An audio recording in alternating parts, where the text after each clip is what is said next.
আলাইহি ওয়াসাল্লামের প্রতি অসংখ্য দরুদ অবতীর্ণ হোক। সকলে মিলে মুহাব্বতের সাথে বলি আল্লাহুম্মা সাল্লি আলাইহি আল্লাহুম্মা বারিক আলাইহি।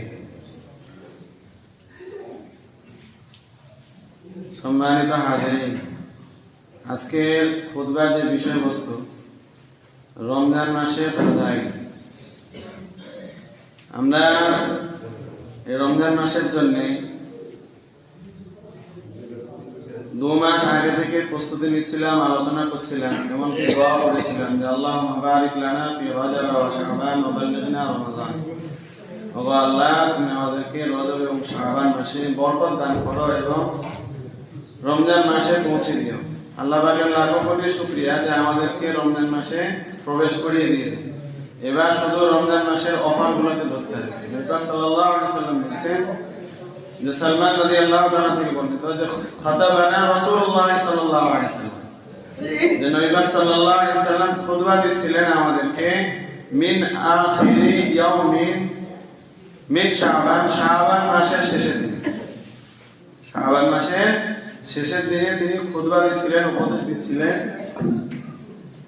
কি খুতবা দিচ্ছিলেন? যে তোমাদের সামনে এমন একটা মাস আসছে কদ আযাল্লাকুম, তোমাদেরকে ছায়া করার জন্য, কদ আযাল্লাকুম, তোমাদেরকে ছায়া করবে, শাহরুন, এমন একটা মাস যেটা মহান মাস, আযীম, শাহরুন আযীম। আর মাসটা কেমন?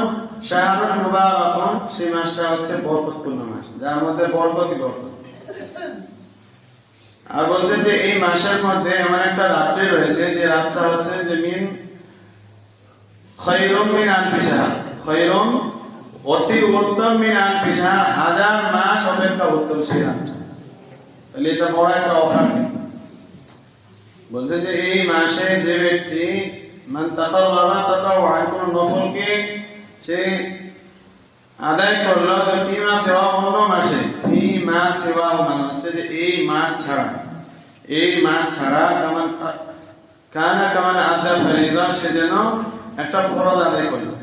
আর যে ব্যক্তি এই মাসে একটা ফরজ আদায় করলো, সে যেন অন্য মাসে কানা কামান আদা 70 ফরিজা, যে 70টা ফরজ আদায় করলো। এগুলা রিপিটেশন, এই আলোচনাগুলো আমরা জানি, কিন্তু করা হচ্ছে কেন? যে পুনর আলোচনা এই জন্যই করা হচ্ছে যেন আমরা মাসটাকে হেলা বাহানা করে পার না করে দিই, মাসটাকে হেলা বাহানা করে খামখেয়ালি ভাবে যেমন চলছে ওরকম চলতে চলতে যেন মাসটা আমাদের কাছ থেকে ফসকে না, নাকি বলেন?